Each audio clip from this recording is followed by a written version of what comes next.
네, 이번 시간에는 그 28장 단기 특수 의사결정, 그다음에 29장 불확실성화 의사결정이랑 30장 종합예산 파트 일부분까지 같이 좀 진행을 해보고, 종합예산이 다 못 다루는 경우에는 다음 시간에 이어서 같이 진행하도록 하겠습니다. 첫 번째로 이제 28장 단기 특수 의사결정을 알아볼 건데요. 의사결정이라는 게 뭐냐 했을 때 일정한 목표 또는 목적을 달성하기 위한 대안 여러 가지 있을 때 그걸 선택하는 작업을 의사결정이라고 하는데, 이제 그런 의사결정을 해야 되는 부분들 두 가지로 크게 나눠가지고 같이 알아보도록 하겠습니다. 첫 번째로 이제 교재에 나와 있는 대로 특별주문의 수락과 거부 이런 내용이 있고, 두 번째로는 제약자원의 의사결정이 있습니다. 첫 번째로 특별주문의 수락과 거부에 관한 내용을 간략하게 알아보도록 하겠습니다. 특별주문이란 이제 대량 구매를 할 테니까 가격을 많이 할인해달라는 일회성 주문을 의미를 합니다. 그래서 이런 특별주문을 받았을 경우에 제조업체 입장에서 이제 이거 특별주문을 수락할 것인가 말 것인가 결정을 해야 되는 의사결정 상황이 발생을 하게 됩니다. 그래서 보통 이제 기본적으로 생각할 때는 특별주문을 수락했을 때 수익과 비용을 같이 분석을 해서 그게 이익이 되면은 특별주문을 수락해야 되고, 그렇지 않은 경우에는 거절을 해야 되는데요. 여기 보면은 유휴시설이 있는 경우와 없는 경우로 구분을 해서 내용을 파악하고 있습니다. 그래서 유휴시설이 있는 경우에는 우리 충분한 생산 능력이 있다 이렇게 되는 거겠죠. 이런 경우에는 증분 수익과 비용만 고려해서 의사결정을 수행하면 됩니다. 그래서 증분 승분 비용보다 증분 수익이 큰 경우에는 특별주문을 수락을 하게 되겠죠. 그리고 다음으로 유휴시설이 없는 경우, 유휴시설이 없는 경우에는 지금 기본적으로 생산이 풀 가동되고 있다는 뜻이에요. 그렇기 때문에 특별주문을 수락하기 위해서는 그 풀 가동되고 있는 거 일부를 포기를 하고 그 특별주문을 수락해야 되는 상황이 발생하는 거겠죠. 그래서 이런 유휴시설이 없는 경우에는 판매에 대한 기회손실 부분까지 같이 고려를 해서 수익 비용 분석이 들어가야 된다. 같이 고려해서 수락 여부를 결정해라. 이렇게 해서 특별주문 원가 계산 기본적인 개념 이해하시고요. 그 다음에 제약자원화 의사결정은 어떤 그 자원이 제약되어 있는 거예요. 우리는 기계 시간이 최대 3,000시간밖에 돌리지 못한다. 이렇게 예를 들었을 때 이런 제약 자원이 있는 경우 제약 자원당 공원 이익을 계산을 해서 제약 자원당 공원 이익이 가장 큰 것부터 우선적으로 배정을 해서 생산을 해라. 우선적으로 배정을 해야 된다. 이런 게 기본적인 의사결정 방법이 되겠습니다. 그래서 뒤에 이제 두 개 다 계산 문제가 이제 나와 있기 때문에 같이 계산 문제 보면서 어떻게 수치적으로 접근할 수 있는지 한번 알아보도록 하겠습니다. 그래서 첫 번째로 1번 문제 같이 보도록 하겠습니다. 1번 문제. 관세는 완제품 생산에 필요한 부품 1000단위를 자체 생산하고 있다. 부품 A의 총 고정 제조 간접 원가는 4만원이고 단위당 변동 원가는 다음과 같다. 그래서 이렇게 직접 재료 원가, 직접 노무 원가, 변동 제조 간접 원가 같이 이렇게 구분이 되어 있습니다. 주 대안은 주 관세에게 부품 A를 단위당 140원에 1000단위를 판매하겠다는 제의를 했다. 주 관세가 대안의 제의를 수락한다면 총 고정 제조 간접 원가의 25%를 회피할 수 있으며 유휴설비는 외부에 임대되어 총 3만원의 임대료 수익이 발생할 것으로 기대된다. 주 제안의 제의를 받아들일 경우 주 관세 이익에 미치는 영향은 이렇게 해가지고 이제 내용이 나와 있죠. 그래서 여기는 이제 특별 주문이 들어온 거예요. 주 대안은 주 관세에게 부품 A를 단위당 140원에 1000단위를 판매하겠다는 제의를 했다. 이렇게 나와 있죠. 그래서 이렇게 그 특별 주문이 들어오는 경우에 증분 수익, 증분 비용으로 제가 계산해 한다고 말씀을 드렸었는데, 기본적으로 처음 접근하실 때는 총액법으로 일단 계산해 보시는 게 이해하기가 쉽습니다. 그래서 자체 생산하는 경우랑 그다음에 대안의 제의를 수락하는 경우, 대안 제의 수락하는 경우를 나눠서 이게 수익 비용을 증분 수익, 증분 비용 연습하기 전에 기본적으로 총 수익, 총 비용이 어떻게 발생하는지를 먼저 보시고 나면은 조금 이해하기가 쉽습니다. 그래서 일단 여기 볼게요. 자체 생산하는 경우에 이제 수익, 비용 이렇게 나눠가지고 보겠습니다. 자체 생산하는 경우에는 이제 수익은 없죠. 수익 개념은 없고 비용이 발생하게 됩니다. 자체 생산하는 경우에는 1000단위를 생산해야 되는데 직접 재료 원가가 80원, 노무 원가가 24원, 변동 제조 간접 원가가 16원이 되고, 그 다음에 여기 보면은 총 제조 간접 원가가 4만원이라고 나와 있죠. 여기 4만원. 이렇게 해서 여기서는 이제 비용이 16만원이 된다. 이렇게 계산할 수가 있습니다. 총 자체 생산하는 경우에는 16만원의 비용이 드는 거예요. 근데 대안의 제의를 수락한다고 했을 때는 일단 비용 먼저 볼게요. 대안 제의를 수락한다고 했을 때는 기본적으로 여기서 그 1000단위에다가 140원에 사온다고 했죠. 사온다고 했어요. 그리고 여기다 고정 제조 관점 원가가 25%를 회피할 수 있다고 하기 때문에 75%는 그대로 이제 발생이 된다는 뜻이 됩니다. 그래서 4만원 곱하기 75%. 대신 여기서는 유유설비가 외부에 임대돼가지고 총 3만원의 임대료 수익이 발생한다고 되어 있어요. 여기는 수익이 좀 있습니다. 수익이 있기 때문에 이걸 총액법으로 계산을 하면은 여기서는 비용이 이렇게 들어가요.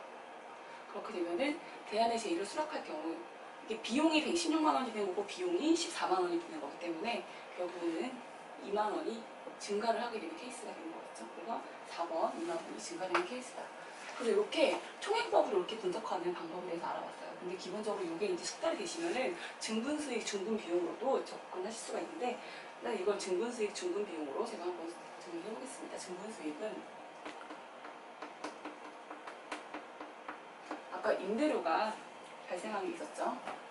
임대료가 발생한 게 이렇게 보면은 여기 똑같이 임대료 발생한 부분이 있고 그 다음에 고정비를 회피할 수 있는 게 또 증분수익이 되는 거죠.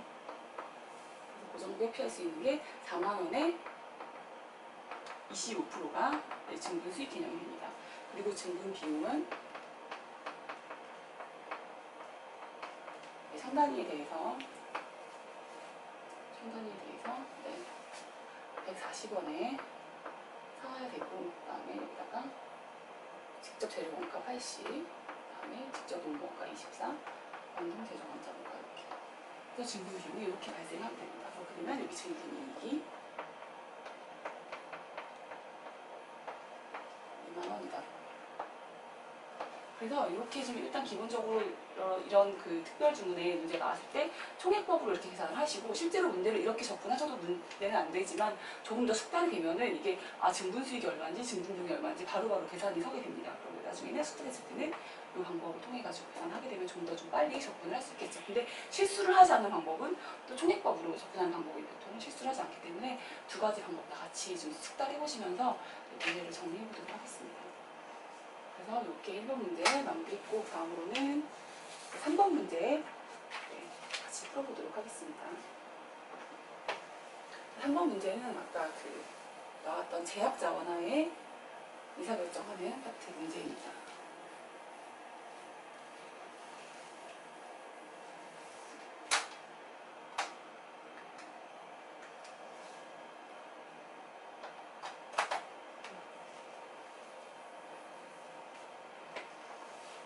주 공사는 제품 X와 Y를 생산하여 판매할 계획이다. 제품 X와 제품 Y의 공사 단위당 판매 가격과 단위당 변동원가에 대한 공사 정보는 다음과 같다 해서 X와 Y에 대한 정보가 나와 있습니다. 그리고 다음으로는 공사의 연간 고정 원가는 5만원이고 회사가 이용 가능한 연간 기계시간은 400시간이다. 제품 한 단 생산하는 데 소요되는 기계시간은 제품 X의 경우 6시간, 제품 Y의 경우 2시간이다. 이익을 극대화하기 위한 각 제품의 생산량을 결정하여 생산 판매하는 경우 주 공사가 달성할 수 있는 최대 영업이익은 얼마인가 이렇게 나와 있죠.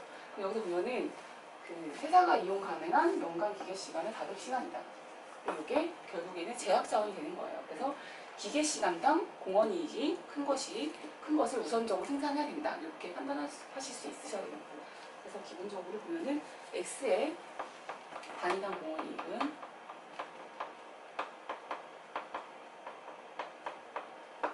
X의 단위당 공원이익은 1500에서 900을 빼면 600이죠.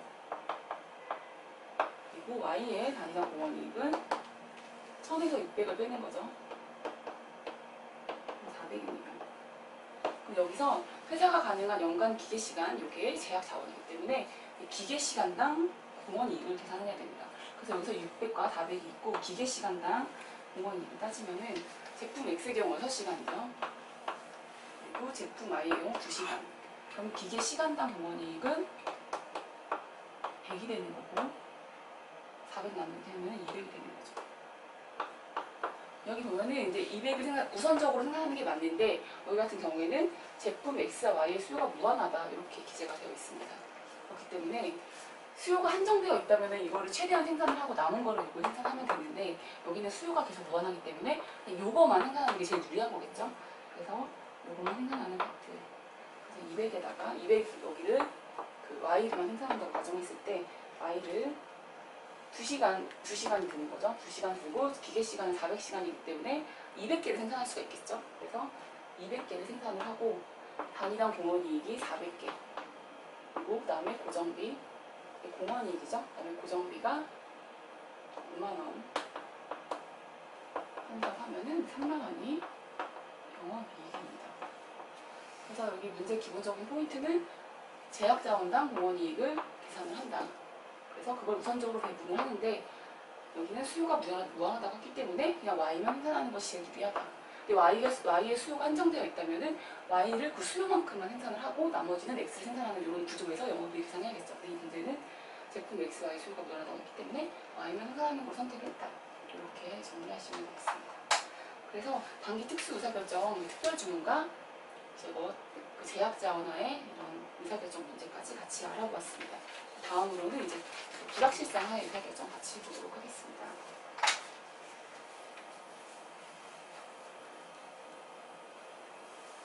원가 계산 파트까지 끝나고 이제 저번 시간부터 이제 관리회계 파트로 넘어가게 되는데 여기서는 이제 계산 문제가 이제 복잡하지는 않지만 좀 간략간략하게 개념을 좀 알아두면 좋은 부분들이 많고 계산이 어려운 게 아니라 개념만 알고 있으면 풀 수 있는 문제들이 많기 때문에 좀 간단한 예제를 같이 풀어보면서 같이 정리하도록 하겠습니다.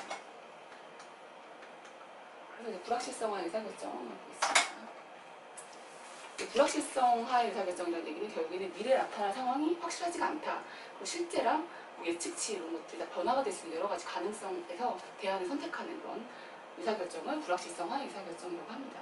그래서 여기 보면은 첫 번째로 이제 완전 정보의 기대 가치가 나와 있고 예측 오차의 원가 이 두 가지 개념이 나와 있는데 이 두 가지 개념은 실제로 문제가 될 때 서술형에 문제가 있으면 마지막에 결국 완전 정보 기대 가치가 얼마인가 예측 오차 원가는 얼마인가 이런 식으로 문제가 이제 출제가 되고 있기 때문에 이거 포인트에 맞춰가지고 같이 설명을 드리도록 하겠습니다.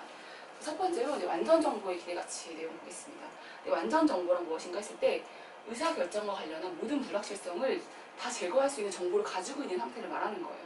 그런 완전 정보의 기대 가치가 얼마인가 보면은 완전 정보의 기대 가치란 완전 정보를 보유한 상태에서 내린 의사결정의 기대 가치와 기존 정보를 가진 상태에서 내린 의사결정의 기대 가치와의 차이다.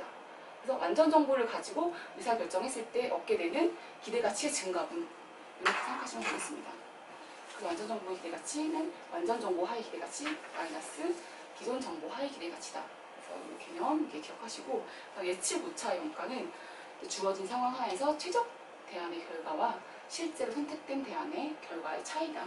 그래서 밑에 이제 그 산식으로 된 것도 사후적으로 이제 시간이 지나고 나면은 아 내가 그때 이 선택을 했었어야지 제일 좋았었는데 이걸 알게 되죠. 그러니까 최저간을 사후적으로 넣는 거예요. 최저간에 대한 결과치랑 실제로 내가 선택한 대안의 결과치가 있겠죠. 두 개를 차감한 것이 예측 오차의 원가이다. 그래서 이 두 개념 정확하게 알아두시고 계산 문제 풀면서 같이 개념 정리도 해보도록 하겠습니다. 여기 이제 2번 문제랑 3번 문제 같이 바라보도록 할게요. 그래서 2번 문제는 이제 완전 정보의 기대 가치를 묻는 문제고 3번 문제는 예측 오차의 원가를 이제 묻는 문제입니다. 그래서 첫 번째로 이제 볼게요. 네, 공사는 프로야구 코리안 시리즈의 7차전 중계 방송을 하고자 한다. 중계 방송료는 1,000만 원으로 7차전의 성사 여부와 관계없이 지급하여야 하며 7차전이 성사될 경우 회사는 광고료 수입 5천만 원이 기대된다. 과거 경험에 따르면 7차전이 열릴 확률은 30%이다. 이 경우 완전 정보의 기대 가치는 얼마인가? 이제 완전 정보의 기대 가치를 묻는 문제가 나왔습니다.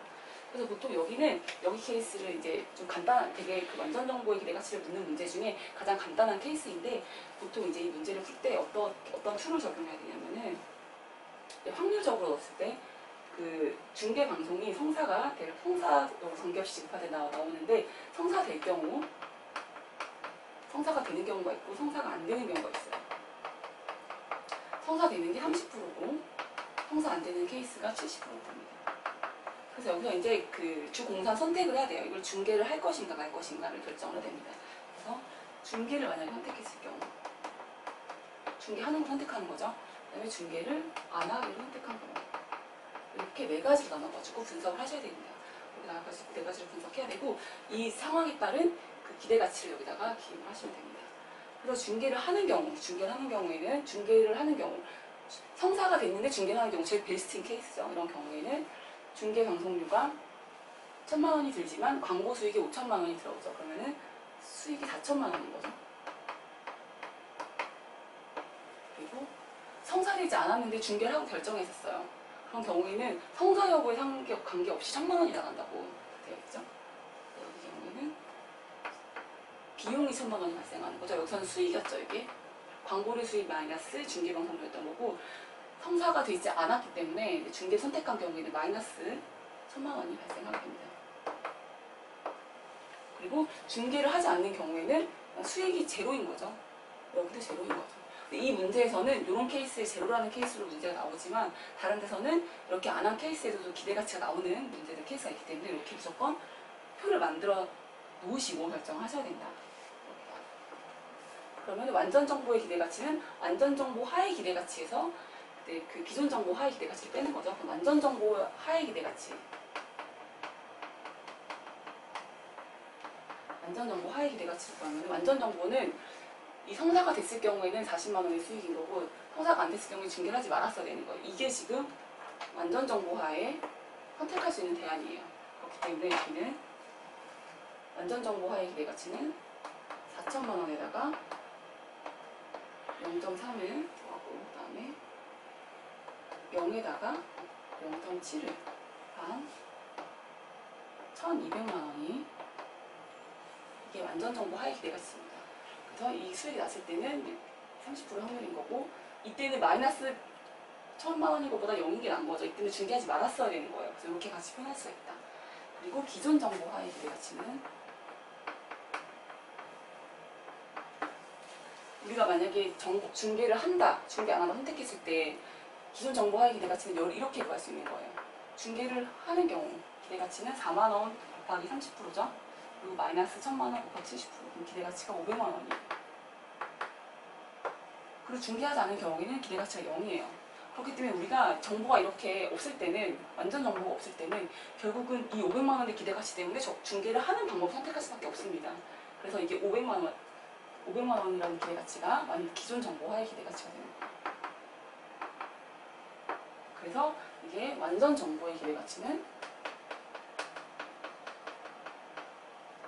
의 기대가치는 700만 원입니다. 그래서 정답은 5번이 되겠습니다.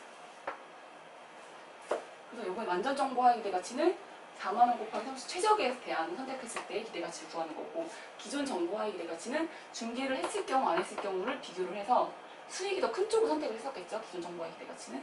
그래서 500만 원이 됐고, 이 완전 정보와 기존 정보와의 기대가치를 차감한 것이 완전 정보의 기대가치이다. 그래서 여기는 이제 영인 파트들이 좀 있어요. 영인 파트들 여기도 기대가치가 0이.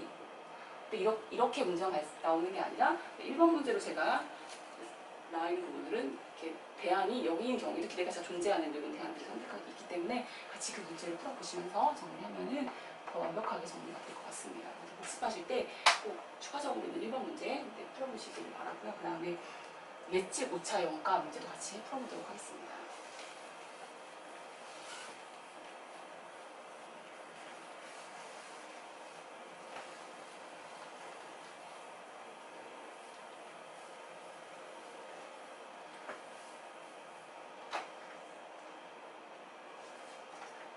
다음 3번 문제 예측 문제 알아보도록 하겠습니다. 공사는 대학 축제일에 볼펜을 판매하려고 계획하고 있다. 공사는 이 볼펜을 개당 400원에 구입하여 650원에 판매할 수 있다. 그리고 판매하지 못한 볼펜은 반품이 불가능하여 시중에 개당 60원에 판매할 수 있다. 공사는 판매를 위하여 볼펜을 1,500개를 구입하였으나 실제 판매는 1,100개였다. 그리고 공사는 장학금주로 학생회 측에 55,000원을 기부하였다. 예측 오차의 원가는 얼마인가? 이렇게 나와있죠. 그러면은 예측 오차 원가는 사후적으로 봤을 때 최적에 대한, 사후적으로 봤을 때 최적에 대한 정확한 예측하의 기대하이죠.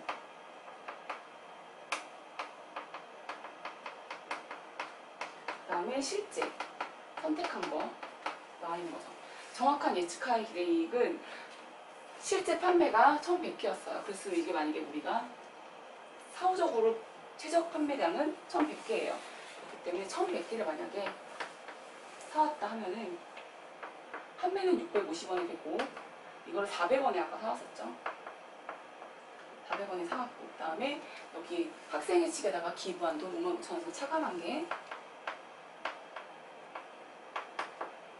정확한 예측하에 값입니다. 그래서 이제 사후적으로 봤을 때 우리가 뭐 신이라면 1100개가 팔리는 걸 알 수 있었겠죠. 그랬을 때 그 가치가 얼마냐 이걸 먼저 일단 구하고, 그 다음에 우리가 실제 선택은 1500개였어요. 1500개에 대한 원가를 구하면 일단은 1100개는 제대로 팔려나간 수량이죠. 1100개에다가 650, 그 다음에 여기는 그 400개 같은 경우에는 400개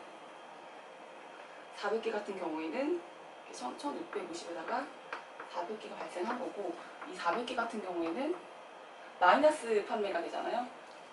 여기 보면은 나머지 판매하지 못한 반품이 불가능한 횟수에 개당 60원에 판매할 수 있는 거예요. 그럼 여기 같은 경우에는 60에서 마이너스 400을 한 이런 상황이 되는 거죠. 이게 마이너스 수익이 나는 거예요. 그렇게 됐고, 똑같이 여기도 고정비가 기부금이 이렇게 들어가게 되겠죠. 이렇게 들어가기 때문에 이거 계산을 하면은 84,000원이 됩니다. 그래서 이후에 실제 우리가 선택한 대안에 따른 원가가 이렇게 되는 거겠죠. 그래서 여기 보면은 이거와 이거와의 차이가 예측 오차의 원가다.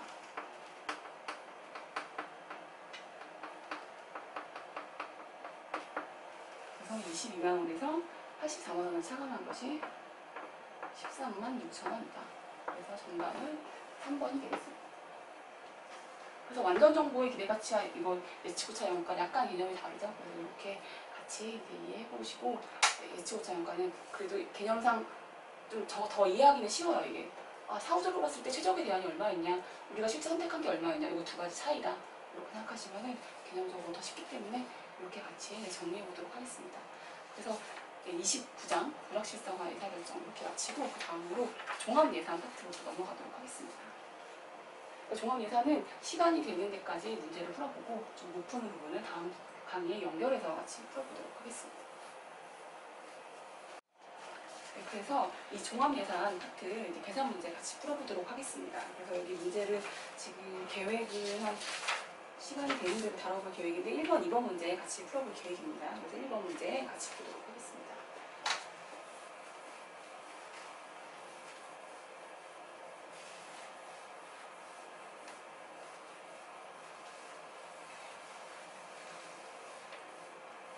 네, 1번 문제는 여기 현금 예산이라고 나와 있어가지고 지금 방금 말씀드렸던 T계정 문제랑은 조금 다르긴 한데, 이런 식으로도 관련돼가지고 그냥 기본적인 현금 예산 개념으로 문제가 많이 출제가 되기 때문에 이것도 같이 한번 다뤄보고 넘어가도록 하겠습니다.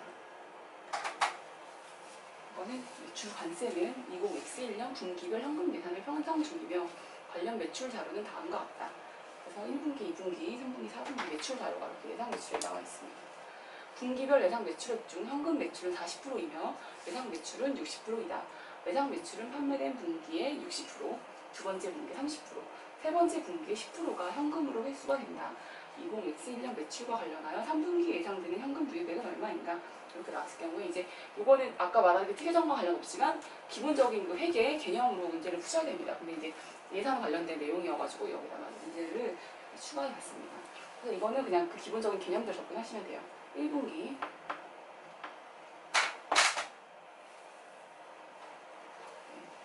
1분기, 그다음에 2분기, 그다음에 3분기, 4분기. 그래서 1분기 예상 매출액이 25만 원이죠. 현금 매출 40%라고 했어요. 그럼 40%는 현금 매출이고 나머지는 60%는 외상 매출이다. 이걸 아셔야 되죠. 현금, 외상, 총 매출액이 나오겠죠. 현금 매출액이 그래서 40%를 따지면은 10만 원, 그리고 외상 매출액은 15만 원. 그래서 총 25만 원이 되는 거죠. 그리고 2분기에는 똑같이 40%, 60%로 배분을 할게요. 12만 원, 그리고 18만 원. 되는 거고 3분기는 8만 원, 12만 원. 네, 4분기는 굳이 이제 3분기에 예상되는 현금 유입액을 들어갔기 때문에 4분기는 굳이 이제 문제 푸는 게 도움이 안 되니까 그냥 안 쓰도록 하겠습니다. 그래서 이제 회수액을 계산을 해야 되는데 판매된 분기에는 60%가 들어온다. 그러면 15만원에 현금 유입액이죠. 60%가 들어오겠죠. 이렇게 들어오는 거고. 그 다음에 2분기에는 두 번째 분기 30%가 들어온다 그랬죠. 세 번째 분기에 10%가 들어오죠. 10%가 들어온다. 이렇게 돼 있고. 그 다음에 2분기에는 또 보면 현금 매출액이 있고, 현금 매출액, 외상 매출액인데 외상 매출액 중에서 또 당 분기에는 60%가 들어오겠죠. 그리고 그 다음 분기에는 0.3%가 들어오겠죠. 그래서 이렇게 정리가 됐고, 그 다음에 3분기에는 단기 분기에 판매된 것 중에 60%가 들어오고 다음으로 또 이렇게 연결되겠죠.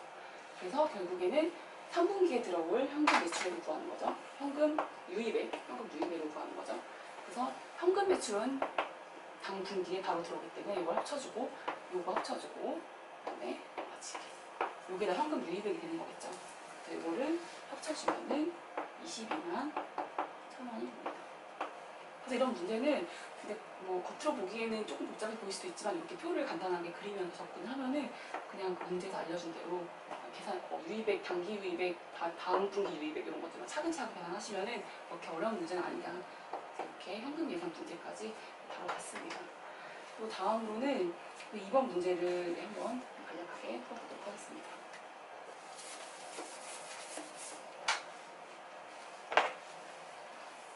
근데 이번 문제 같은 경우에는 이런 현금 예산 개념과 아까 말한 그 T계정 같은 개념이 같이 혼합되어 가지고 문제를 푸는 그런 유형의 문제입니다.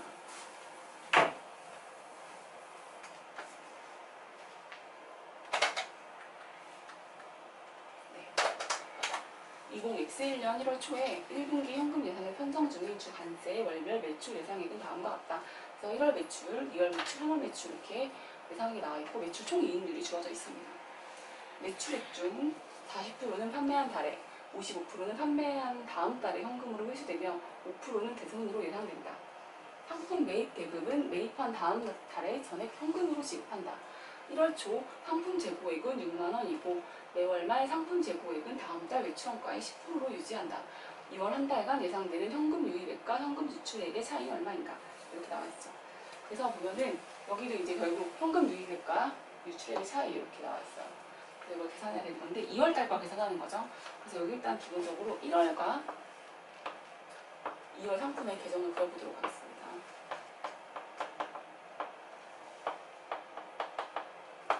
그러면은 일단은 나와 있는 정보 쓸게요. 1월 초 상품 재고액은 6만원이고 6만원이 주어져 있고 그 다음에 보면은 그 매출 예상액이 주어져 있죠. 매출 예상액이 있고 매출 총이익률이 있기 때문에 이게 매출 1- 매출 총이익률이 매출 원가율이죠. 그렇기 때문에 여기 매출 원가 정보를 알 수가 있습니다. 그래서 매출 원가 정보는 여기 60만원 곱하기 0.7 하면은 42만원이 되는 거고 여기는 매출 총이익률이 나와 있기 때문에 매출 예상액 0.7% 하면은 매출 원가가 315,000이 됩니다. 이렇게 이제 T계정을 1월과 2월 그릴 수가 있고 그 다음에 여기 이제 그 기말 상품 재고액을 추정을 해야 되는데 매월 말 상품 재고액은 다음 달 매출원가의 10%로 유지한다 돼 있어요. 그렇기 때문에 여기 매출원가가 31만 5천원이었죠. 이거에 10%를 유지한다. 그럼 기말 재고는 31,500원이다. 그리고 여기서도 다음 달 매출원가 계산할 수 있죠. 다음 달 매출원가가 90만원에 0.7에 10%죠. 계산하면 이게 계산할 수가 있습니다. 그래서 일단 여기서 기본적으로 첫 번째 매입액을 계산할 수가 있습니다. 매입액을 역산을 하게 되면 매입액이 500으로 나눕니다. 그럼 여기서도 이제 그게 똑같이 넘어가겠죠? 이렇게 나옵니다. 근데 오늘 문제를 풀 때 현금 유입액과 유출액의 차이라고 나와 있었잖아요. 그럼 여기서 현금 유입, 현금 유출액 그러면은 매출액 중 40%는 판매한 달에, 55%는 판매한 다음 달에 현금으로 회수되는 거죠. 그리고 나머지는 대손이잖아요. 그러니까 2월 달에 현금이 유입되는 금액은 여기에서 55%가 들어오는 걸 거고 2월 매출액에서 40%가 들어온다는 얘기가 되겠죠. 그래서 현금 유입액은 50%가 들어오고 여기 매출액 여기에 40%가 들어가요. 현금 유입액은 이렇게 정리할 수가 있고 현금 유출액은 상품 매입 대금이 매입한 다음 달에 전에 현금으로 지급된다고 나와 있죠. 그렇기 때문에 이 매입액 다음 1월 매입액이 2월 달에 지급된다고 볼 수 있는 거겠죠. 2월 달 매입액은 다음 달에 지급되는 거고 그래서 현금 유출액은 이렇게 계산할 수가 있습니다. 그리고 합계액이 그래서 51만 원이고 이 매입액이 다음 달에 지급되는 거기 때문에 여기 같이 고려를 해서 정리를 하면은 정답은 이제 순액이 나오겠죠. 1, 2, 8 이렇게 되게 돼서 정답은 2번이 되겠습니다. 그래서 여기서는 똑같이 아까 그 뭐 다음 달에 판매한 달에 얼마가 회수되고 그 다음 달에 얼마 쓰고 이런 현금 계산에 나왔던 1번 문제 동일한 개념이 좀 등장을 하지만 다시 T 계정을 이용해서 매입 대금을 환수를 하는 이런 같은 문제가 되겠습니다. 그래서 차이점이 좀 요거 있죠. 매입액을 계산을 해서 여기다가 이게 다음 달에 지급되기 때문에 현금 유출액에 똑같이 반영해야 된다. 이쪽에 차이점이 있었어요. 그래서 이런 문제까지 풀어보시고 나머지 이제 그 있는 문제들은 T 계정을 이용해서 되게 간단하게 풀 수 있는 문제들이기 때문에 좀 그래도 가장 좀 복잡한 문제를 같이 다뤄봤습니다. 그래서 이렇게 종합 예상까지 마무리하도록 하겠습니다.